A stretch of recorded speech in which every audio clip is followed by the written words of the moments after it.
Sən sevdiyin insanın göz görə-görə fəlakətə getdiyini görsən, bütün enerjini onu o fəlakətdən uzaqlaşdırmaq üçün xərcləyərsən. İmanın zəif olduğu cəmiyyətlərdə insanlar atdıqları addımları mütləq şəkildə mənfəət üçün eləyirlər. Onun üçün də iman etməyənlər iman edənləri başa düşə bilməzlər. Həyatı bu dünya ilə sərhədli bilənlər axirətin varlığını qəbul edənləri heç vaxt başa düşə bilməzlər. Çünki bunlar düşünürlər ki, mənfəəti olmadan adam bunları niyə eləsin? Mənfəəti olmadan adam niyə görə əziyyət çəksin başqalarının yolunda? Mənfəəti olmadan adam niyə din deyə dərdi olsun? Muhammed sallallahu aleyhi ve sellemin danışdığı insanların belə bir çoxu iman etməyiblərsə, ondan daha güclü, ondan daha açıq şəkildə bu həqiqətləri çatdıran heç kim ola bilməz.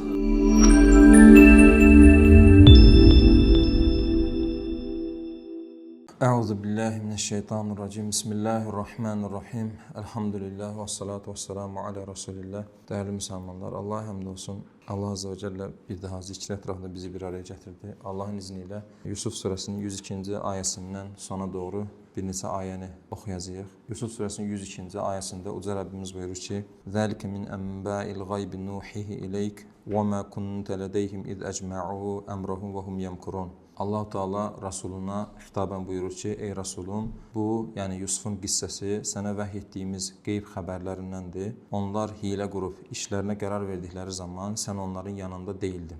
Yəni Uca Allah Yusuf surəsində Yusuf Aleyhisselamın qissəsini biz qullarına çatdırdıqdan sonra surənin sonlarına doğru bunu xəbər verir Rasuluna ki, ey Rasulum, bu qissə, yəni Yusufun qissəsi sənə vəhy etdiyimiz qeyb xəbərlərindəndir. Ümumiyyətlə, Quran-Kərimdə haqqında bəhs edilən peyğəmbərlər var. Bu peyğəmbərlər içərisində Yusuf əleyhissalam bir çox nöqtədə Peyğəmbərimiz Muhammed sallallahu aleyhi ve sellemə bənzərlik göstərir. Yəni Yusuf əleyhissalamın qissəsi ilə Peyğəmbərimizin siyarı arasında bir bağlantı var. Öncəliklə Yusuf əleyhissalam necə ki, qardaşları tərəfindən öz diyarından çıxarılmağa məruz qaldısa, Peyğəmbərimiz sallallahu aleyhi ve sellem də öz dəvətini yaşadığı topluluqda öz qövmünə çatdırdığı zaman onlar tərəfindən həmin bölgədən çıxarılmağa məruz qaldı. Yəni Allah Rəsulu hicrət etməyə məcbur buraxıldı. Sonra necə ki Yusuf əleyhissalam bir müddət sonra müəyyən bir gücə sahib oldu. Peyğəmbər sallallahu əleyhi və səlləm də Mədinədə müəyyən bir gücə sahib oldu. Necə ki Yusufun qardaşları etdiklərindən peşman bir şəkildə Yusuf əleyhissalamın huzurunda toplanmağa məcbur qaldılarsa, Peyğəmbər sallallahu əleyhi və səlləm də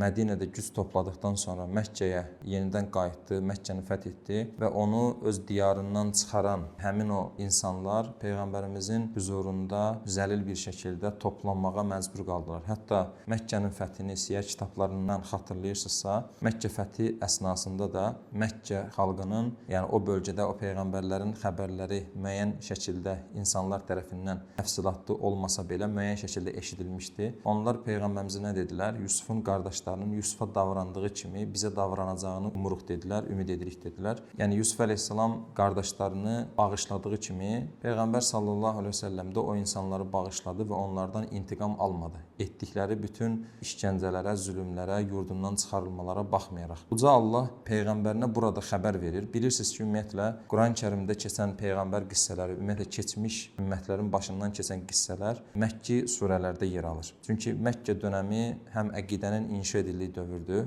yəni tövhid, axirət, bunların dəlilləri, həm də keçmiş qissələrin çatdırıldığı dövrdür. Bununla Uca Allah ümmət-i Muhammədi, o dövrdəki müsəlmanları, sahabələri Mədinə dövründə gələcək olan əhkamı hazırlayırdı. Və sahabələr həm etiqadlarının yəqinləşməsi ilə, həm də keçmiş ümmətlərin başından keçən hadisələri bilməklə onlarda elə bir iman formalaşdı ki, onlar Mədinə hicrət etdikdən sonra onlar üzərinə gələn hökmləri rahatlıqla qəbul etdilər. Yəni Allahın əmrlərini rahatlıqla yerinə yetirdilər və qadağalarından da rahatlıqla çəkindilər. Və bu surə də Məkki surələrdəndir. Uca Allah Yusuf əleyhissalamın başından keçən hadisələri Peyğəmbərinə ən çətin olduğu zamanlarda xatırladır. Müsəlmanlar zəifdilər, Allah Rəsulu və müsəlmanlar o dövrdə müşriklər tərəfindən işgəncələrə məruz qalırlar, sıxıntılara məruz qalırlar və Uca Allah Peyğəmbərinə bu qissəni xəbər verir ki, yəni ey Muhammed, necə ki Yusuf bu çətinliklərdən sonra bir güc əldə etdisə, necə ki Yusufu diyarından çıxaranlar onun huzurunda toplanmağa və peşman olduqlarını imanlarını ifadə etməyə məcbur qaldılarsa, bir gün sən də bu gücü əldə edəcəksən və bu gün sənə işgəncə eləyən, səni yurdundan çıxaran bu insanlar da bənzər aqibətə məruz qalacaqlar. Yəni uca Allah bu xəbərləri çatdırmaqla peyğəmbərinə və o müsəlmanlara bu müjdəni verdi bir baxıma. Və biz də dəyərli müsəlmanlar, hal-hazırda ümmət olaraq içərisində yaşadığımız dövr bilirsiniz ki, çətin bir dövrdür və bu çətin dövrdə yaşayan müsəlmanlar olaraq biz də Allahın kitabını oxuduğumuz zaman bu müjdələri almalıyıq ki, İslamla savaşan insanlar bir gün mütləq şəkildə peşman olacaqlar. Bəzən bu peşmanlıq dünyada gerçəkləşir. Dünyada gerçəkləşməsə belə bu peşmanlıq mütləq şəkildə qiyamət günü gerçəkləşəcək və ya ölümləri ilə gerçəkləşəcək. Yəni mütləq şəkildə İslamla savaşan, Allahın kitabı ilə savaşan insanlar bir gün peşman olacaqlar. Və siz müsəlmanlar olaraq Allahın sizə çatdırdığı bu qissələrdən bu ibrətləri çıxarmalısınız. Və Rəbbimiz buyurur ki, bu sənə vəhy etdiyimiz qeyb xəbərlərindəndir ey Muhammed. Və onlar hilə qurub öz aralarında bu işlərə qərar verdikləri zaman sən onların yanında deyildiniz. Bilirsiniz ki, Quran-Kərimdə bir neçə yerdə bu ifadə keçir. Yəni onlar bunu etdikləri zaman ey Muhammed sən onların yanında deyildin. O yerlərdən birisi də budur ki, bununla baxın İmam Razi təfsirində deyir ki, əslində deyir hər bir dinləyici, hər bir oxucu bilir ki, peyğəmbər bu hadisələr baş verdiyi zaman Yusufun və ya o kimsələrin yanında deyildi. Bəs bu bilinməsinə baxmayaraq Allah Azze və Celle bunu yenidən niyə xatırladır? Bununla Rəbbimiz bir baxıma inkarçılara meydan oxuyur ki, yəni ey inkarçılar, siz bilirsiniz ki, Muhammed onların yanında değildi. Siz bilirsiniz ki bu məlumatları o daha əvvəl bilmirdi. Yəni siz bu məlumatları, bu xəbərləri onun özünün uydurduğunu iddia edirsiniz. Amma bu məlumatları onun bilmədiyini siz də təsdiqləyirsiniz bir baxıma. Ümumiyyətlə Quran-Kərimdə bu üslub çox istifadə edilir ki, Allah Azze və Cəllə inkarçılara öz bilgilərini şahid göstərir. Baxın, inkarçılara öz bilgilərini şahid göstərir. Bu nə deməkdir? Məsələn, uca Allah onların deyək ki, axirətin dəlillərindən bəhs eləyərkən Quran-Kərimdə səmaya, göyə, yerə, insanın öz yaradılışına baxmasına vurğu eləyir. Allah Azze və Cəllə buna vurğu eləyir. İbn Kəsir təfsirində deyir ki, Allah Azze və Cəllə onlara öncə öz etiraf etdiklərini bildirir. Sonra etiraf etdiklərindən daha böyük olanı inkar etdiklərini bildirir. Yəni siz daha böyüyünü etiraf edirsiniz, daha kiçiyini inkar edirsiniz. Yəni siz təsdiqləyirsiniz ki, bütün bunları yaradan Allahdır, amma ölüləri dirildəcəyini inkar edirsiniz. Allah Azze və Cəllə öz bilgiləri üzərindən onlara çatdırır həqiqətən. Və burada deyir ki, siz bilirsiniz ki, bu məlumatları onun əldə etməsi mümkün deyildi. İmam Razi təfsirində deyir ki, bəzən müşriklər və ya yəhudilər gəlib Peyğəmbər sallallahu əleyhi və səlləmdən fərqli suallar soruşurdular. Mədinə dövründə də yəhudilər gəlib suallar soruşdu. Müşriklər də gəlib Məkkə dövründə soruşurdular. O suallardan birisinin Yusuf əleyhissalam qissəsi olması ehtimalı var və Peyğəmbər sallallahu əleyhi və səlləm onların bu sualı üzərinə bu qissəni Allahın öyrətməsi ilə, vəhy etməsi ilə onlara çatdırır. İndi düşünün ki, sənin qarşında sual soruşan bir məlumat, bir bilgi tələb edən insan var və sən onun sualına cavab verirsən, bilgisini doyurursan. Bu bilgini adam səni bir baxıma imtahan etmək üçün soruşur. Və bu imtahanın nəticəsində sən nə gözləyirsən? Onun iman etməsini gözləyirsən. Sən məlumat istəyirdin, sən suallarına cavab istəyirdin, al sənin suallarına cavab. Tamam, iman elə. Bu haldan bir çoxumuz qarşılaşırıq. Adam ateist suallarla gəlir, dinsiz suallarla gəlir, suallarına cavab verirsən, İslam'a yönəlik etirazlarla gəlir, etirazlarını cavablayırsan, amma hər kəs iman elirmi? Etmir. Bəzən iman etməmək üçün o qədər gülünc arqumentlər gətirirlər ki, adama həqiqətən çox qəribə gəlir. Və bunlar da gəlib Peyğəmbər sallallahu əleyhi və səlləmdən məlumat tələb edirlər, bilgi tələb edirlər. Allah Rəsulu da Allahın öyrətməsi ilə onlara məlumatı çatdırır və onlar inkar edirlər. Bunun üzərinə 103-cü ayədə Rəbbimiz buyurur ki: "Və mə əktərun nasi vələv harasta bimu'minin." Buyurur ki, sən nə qədər həris olsan da ey Muhammed, yəni nə qədər istəsən də insanların çoxu iman edəsi deyil. Allah Azze və Cəllə qiyamətə qədər dəyişməyəcək olan bir həqiqəti çatdırır Peyğəmbəri üzərindən. Çünki birbaşa Allahdan vəhiy alan və yaradılmışların ən üstünü olan Muhammed sallallahu əleyhi və səlləmin danışdığı insanların belə bir çoxu iman etməyiblərsə, ondan daha güclü, ondan daha açıq şəkildə bu həqiqətləri çatdıran heç kim ola bilməz. Və Allah Azze və Cəllə Peyğəmbəri üzərindən bütün dəvətçilərə bu mesajı verir. Bütün din dərdi olan, bütün İslam dərdi olan dəvətçilərə bu mesajı verir ki, Allah sənə mən əmr edirəm ki, çalışacaqsan, insanları Allaha çağıracaqsan, insanları kitaba çağıracaqsan. Amma biləcəksən ki, nə edirsənsə et, insanların çoxu iman eləməyəcək. Sən yenə də çalışacaqsan ki, sənin yaşadığın cəmiyyətdə, sənin yaşadığın bölgədə Allahın hökmləri hakim olsun, Allahın dedikləri hakim olsun, Allahın dini hakim olsun. Amma bu, bütün o bölgədə yaşayan insanların iman etməsi şəklində olmayacaq.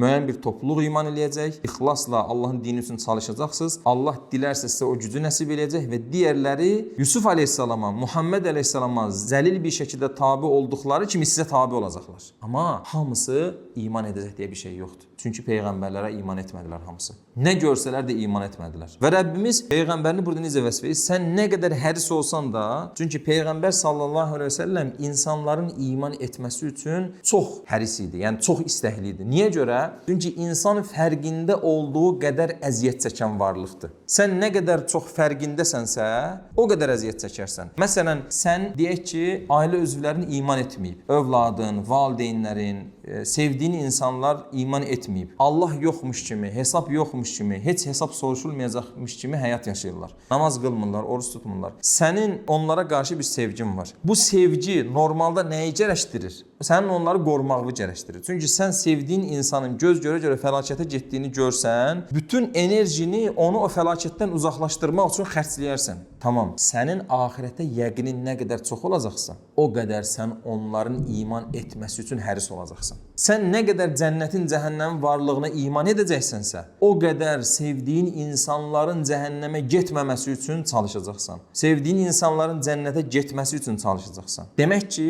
bizim bir insanın iman edib etməməsi ilə çox belə bizə maraqlı olmaması nəyin göstəricisidir? İki şeyin göstəricisidir. Bir, yetəri qədər yəqinliyimiz yoxdur axirətə. İki, o insana qarşı yetəri qədər sevgimiz yoxdur. Bu ikisi cəm olsa biz yerimizdə dayana bilmərik. Mütləq şəkildə davamlı ona dəvət verərsən, gecə-gündüz dua eləyərsən ki, mənim sevdiyim birisi göz görə-görə atəşə gedir. Və Peyğəmbər sallallahu əleyhi və səlləm də ümumiyyətlə aləmlərə qarşı rəhmət olaraq göndərildiyinə görə insanlığa mərhəmətlə yanaşırdı. Və Peyğəmbər sallallahu əleyhi və səlləm insanların cəhənnəmə getməsini istəmirdi. Hətta necə misal verirdi? O atəşə düşməyə çalışan kəpənəkləri olur. Bir nəfər də o atəşin başında durur və onları uzaqlaşdırmağa çalışır. Mənlə sizin misalınız odur deyirdi. Onu yaralamasına baxmayaraq müşriklər, onlar bilmirlər ya Rabbi, onları bağışla deyirdi. Peyğəmbər sallallahu əleyhi və səlləm insanların hidayəti üçün çox həris idi. Niyə görə?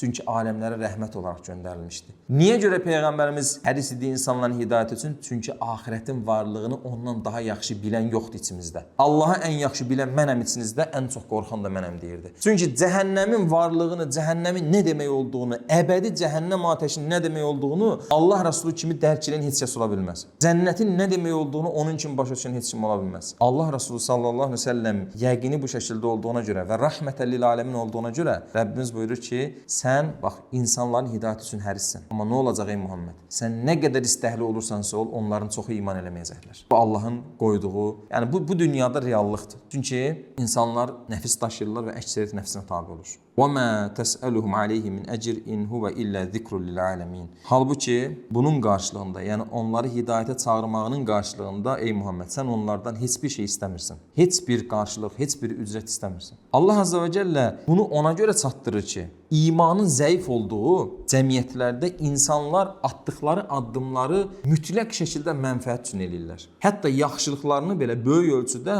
gələcəkdə özünə gələcək mənfəət üçün eləyirlər. Yəni yaxşılıq eləyir ki, bir gün mən də möhtac duruma düşərəm, qoy o da mənə yaxşılıq eləsin. İnsanların mənfəətini ilah edindikləri bir topluluq, qarşılıq görmədikləri zaman heç bir şey etmədikləri bir topluluq. Belə bir topluluqda bir kimsə ortaya çıxır, insanları müəyyən bir həqiqətə dəvət eləyir. Və düşünə bilərlər ki, bu nəsə istəyir. O istəmədiyi halda bunların zənn etdiyi mənfəət olaraq nə varsa yenə də ona təklif eləyirlər. Onu da rədd eləyir. Heç nə istəmirəm mən sizdən. Allah Azze ve Celle buyurur ki, halbuki sən heç nə istəmirsən. Çünki bunlar düşünürlər ki, mənfəəti olmadan adam bunları niyə eləsin? Mənfəəti olmadan adam niyə görə əziyyət çəksin başqalarının yolunda? Mənfəəti olmadan adam niyə din deyə dərdi olsun? Mənfəəti olmadan adam niyə bu yolda əziyyət görsün? Mənfəəti olmadan adam niyə mal xərcləsin bu yolda? Əbəkir mal xərcləyir məsələn, Abdurrahman bin Avf mal xərcləyir məsələn. Mənfəəti olmadan adam niyə ailəsindən ayrılmağı gözə alsın? Sahabələrin bir çox ayrıldı. Mənfəəti olmadan adam niyə diyarını tərk eləsin? Bütün nizamı pozulsun.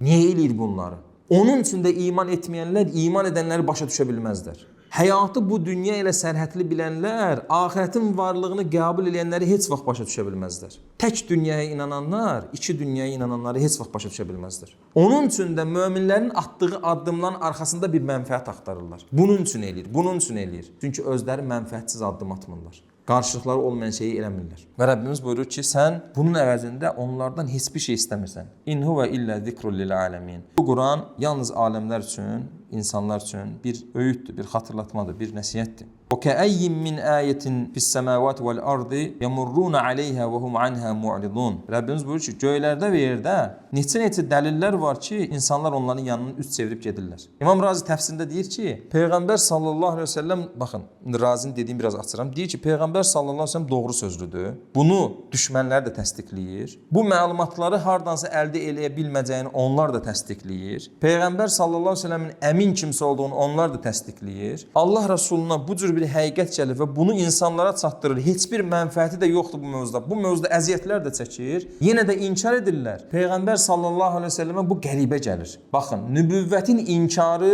Allah Rəsuluna qəribə gəlir. Razi deyir ki, bunun üzərinə Allah Azza və Cəllə Peyğəmbərini xatırladır ki, göylərdə və yerdə Allahın varlığını, birliyini, gücünü, qüdrətini göstərən neçə dəlillər var ki, o inkar edən insanlar var. Onların yanından üz çevirib gedirlər. Nübüvvətin inkarı bunun yanında nədir ki? Adamlar Allahın varlığını inkar edirlər. Təsəvvür edin ki, bir adam Peyğəmbərimizin Peyğəmbərini inkar edir. Sən ona danışmağa çalışsan, adam Allahın varlığını inkar edir. Yəni, saya bilməyəcəyimiz qədər dəlillə isbat olunacaq bir məsələni, bütün gün ərzində müşahidə etdiyi məsələni, adam yuxudan oyanır, öz varlığını bilir, deyək ki, yemək yeyir, təbiətə çıxır, havanı görür, yağışın yağmasını görür, yerin bitirməsini görür. Bu qədər dəlilin yanından keçir adam. Subhanallah. Bu qədər dəlillə qarşı-qarşıya qalır. Səhər deyək ki, bir dənə süfrə arxasında oturur. Görür ki, bu süfrədə yerdən bitmiş bir çox nemətlər var. Qara torpaqdan çıxmış fərqli-fərqli nemətlər, gözəl-gözəl nemətlər. Bunları yeyir. Çıxır səma cisimlərini görür, ulduzları, günəşi görür, ağacları görür. Bu qədər dəlil görür adam. Yenə də Allahın varlığını qəbul etmir. Yenə də şirk qoşur. Yenə də